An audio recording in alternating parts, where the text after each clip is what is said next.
I think the first thing we need to do is realign ourselves as professionals, realign ourselves towards customer as opposed to our profession, right? That's one thing. Maybe that means a redefinition of the job description a little bit for each one of us.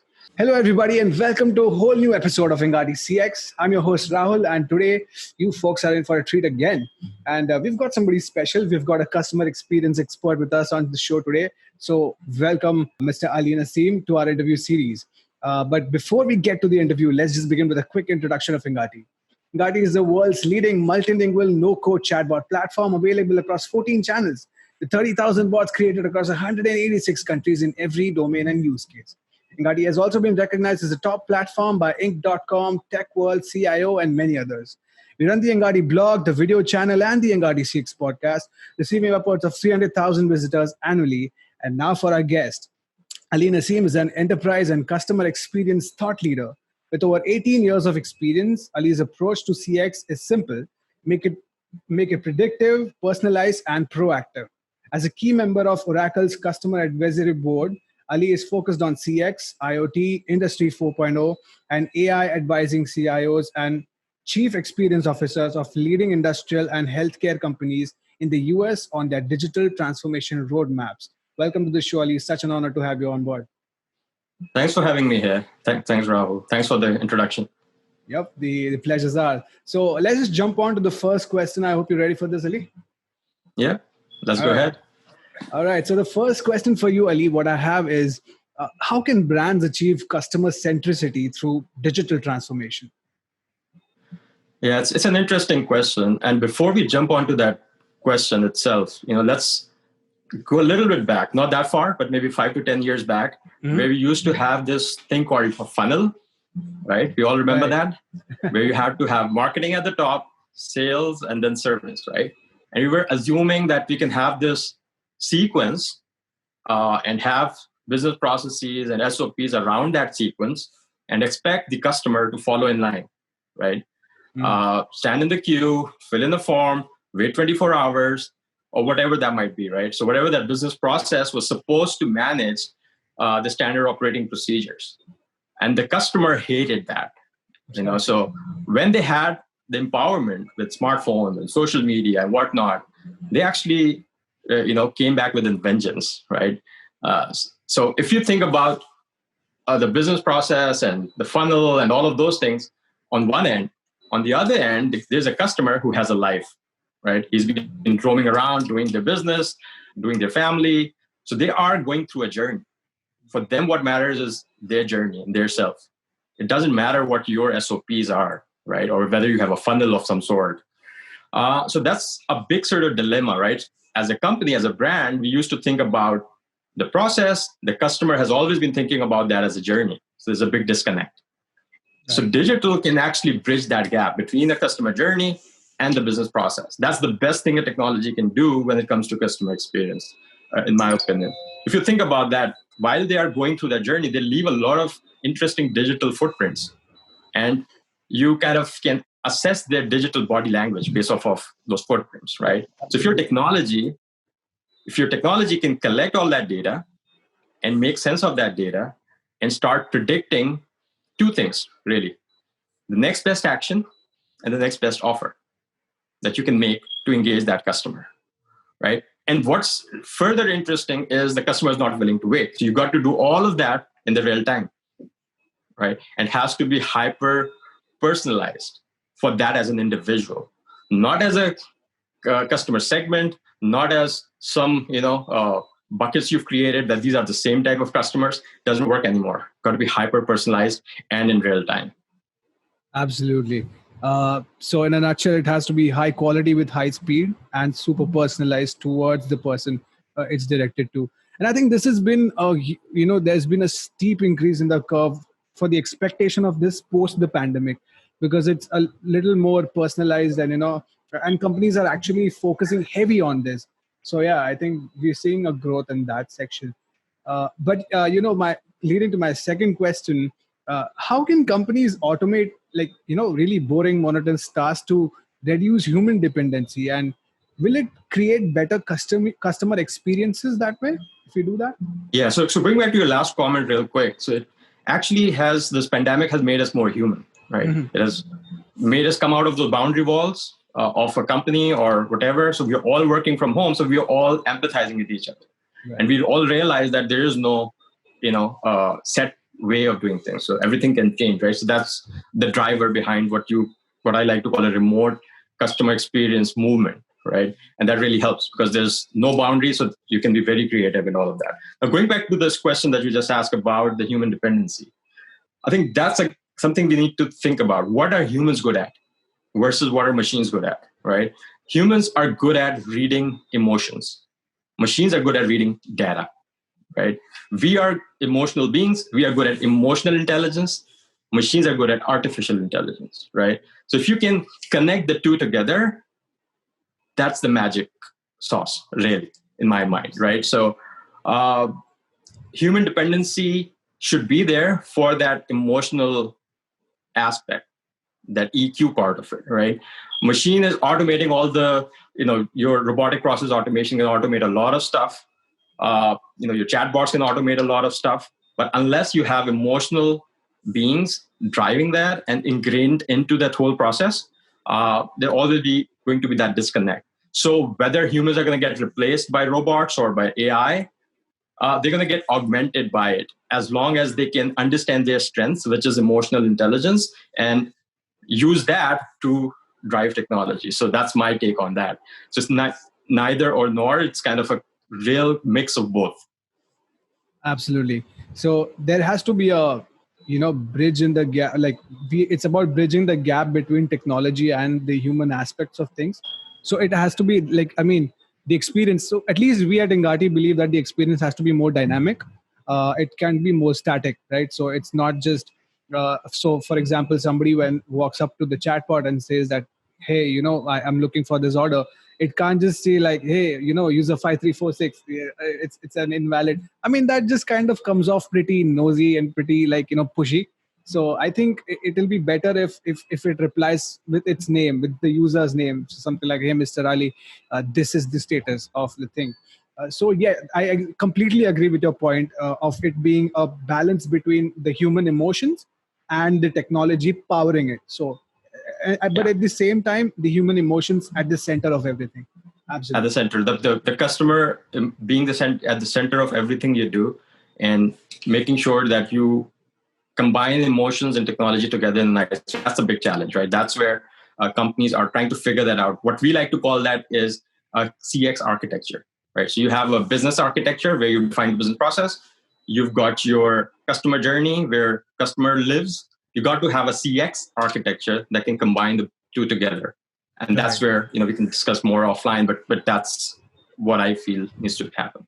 Absolutely. But with the pandemic and the situation that is going on, a lot of innovators and really in the IT sector are actually focusing that how technology will kind of help in providing value to the customer. So according to you, Ali, what role will technology play in creating customer-centric value chain? Yeah, so when I try to think about the value chain you just mentioned, right, I kind of think we actually at eFlux we have this framework that we call predict, intervene, collaborate, and integrate. And I'll break it up real quick. Right. What we mean by predict, being able to predict in advance what the customer experience is going to be. Is it like it could be a score that you calculate based on a lot of factors, right? Based on the demographic, based on their past transaction history, based on their service complaints that they've come to you or to your competitors even, right? So it doesn't have to be just within your CRM, but a complaint that they did to their to your competitor is the hottest lead you can think of, right? So being able to predict, first of all, right? People call it the lead score in a CRM. You could call it a patient experience score if you want to be more holistic, et cetera, et cetera, et cetera. So first part is the predict part. The second part is the intervene part. Remember I said that they want it in real time and they want the next best action, the next best offer. So being able to intervene in the real time is critical, right? So that's the second part. And that's what makes you relevant as a brand for this customer in that moment of truth, in that zero moment of truth, like we like to call it. The third part, like I said, is collaborate. Now, this is where the human part comes in, right? So you intervene and then being able to collaborate through a chatbot with your employees, with your subject matter expert. They can be tagged into within that particular moment of truth. Just imagine, how amazing that would be that I had an issue as a customer. It wasn't just a company, a standard reply coming in, which is, I very clearly can tell it's just a canned email or a canned response from a chatbot, but rather it becomes contextualized to what I'm reaching out there for. And imagine the system being able to tag the right subject matter expertise from within your organization, within that same chatbot. So that's the collaborate part. Right? So bringing the human experiences, both from the employee side and as well as the customer side together in that moment of truth. The fourth part is the integrate part. Obviously, you can't leave the business process aside. That's what makes you money, right? You got to integrate that whole mix into the core business process. And once you do that, the magic happens. So your ERP, the back office, your CRM. So your back office is always going to be a system of record where you have the customer as a record, as a number. Your right. CRM and your engagement platform, like your chatbots, they have to be a system of intervention and collaboration. And when you combine all of that together, you get an amazing value chain that's making your customers happy, excited, big advocates of you, at the same time making you money as a company. Exactly. And it's interesting to kind of think about it, that how, even if it's so different, it has so many branches to it, but how it all connects at the end and gives that experience to the customer.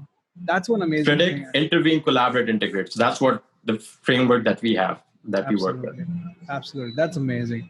Well, jumping on to the next question, in the fourth industrial revolution, this is something that we'd like to talk about. So, and the talk has been heavy. So how have, emerging technologies like something like chatbots or voice activated chatbots enhanced customer interactions? And do you see an improvement in quality over time? Yeah, so two things. One, chatbots can be extremely frustrating or they can be extremely engaging, right?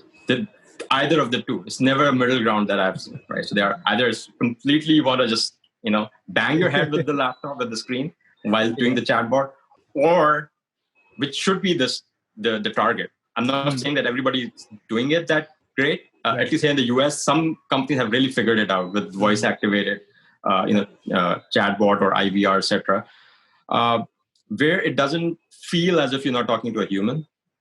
Plus, what AI and chatbot can do is bring in a lot of customer insights that a human cannot do. A human can be on the call and search all the insight and then, like you said, recommend the next best offer or the next best action.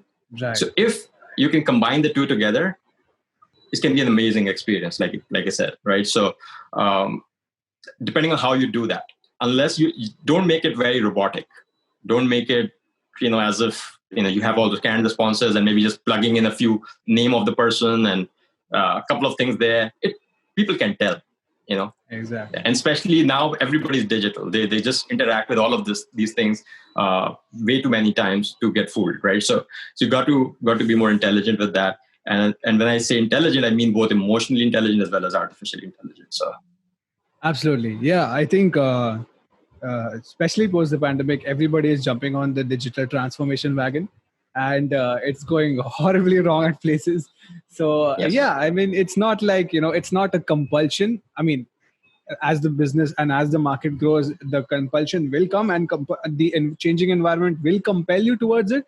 But the winners are obviously the ones who kind of do it smartly and can switch and are very agile with the transformation, and they know how to smartly do it and make it more human. And I think it absolutely makes a lot of sense. Well, the conversation has been amazing, Ali, and the insights has been great. So concluding this small chat we had, are there any other thoughts that you'd like to share with our audience today? I would like to leave you with this thought. Like, as professionals, while we talk about this customer centricity and making the customer sit in the center of all this transformation that we're trying to bring about, I think the first thing we need to do is realign ourselves as professionals, realign ourselves towards customer as opposed to our profession, right? That's one thing. Maybe that means a redefinition of the job description a little bit for each one of us. The other thing I would say is, once you've done that, then you augment the experiences that you can provide to that customer using technology, using chatbots, using AI, machine learning, using IoT, using all of these digital wonderful things, right? That will be the second step for me. And once you've done both of them, you've got to think about this, a table where a business process re-engineer is sitting, a CRM specialist sitting, a marketeer is sitting, an ERP, an app developer is sitting. That didn't used to happen before, right? I mean, the business used to define their process, IT used to comply that, and then the business used to use it.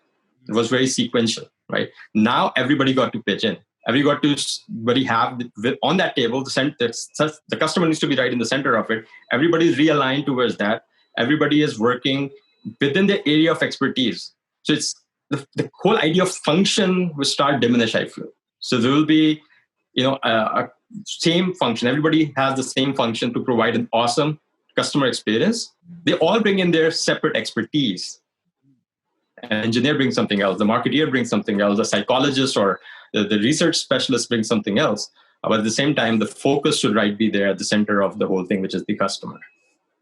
Absolutely. Such a wonderful message put out, and such an important message, because I think we all can agree that one good thing the pandemic had done for businesses is tie all the loose knots and kind of join the dots and give the entire experience to the customer. And the customers can tell. I mean, experience is way better. And I think a lot of companies are hopping onto that too. But really, thank you so much for shedding your light on that. Also, thank you for giving us your time, Ali. Your insights have been great and wonderful, and I know our audience is really going to enjoy this interview. It's a pleasure, Rahul. Thanks for having me here, and that was a pleasure talking to you. Yeah, it's our honor. Folks, we'll be back with a new episode and a brand new expert soon, so stay tuned, and we'll see you around for the next one.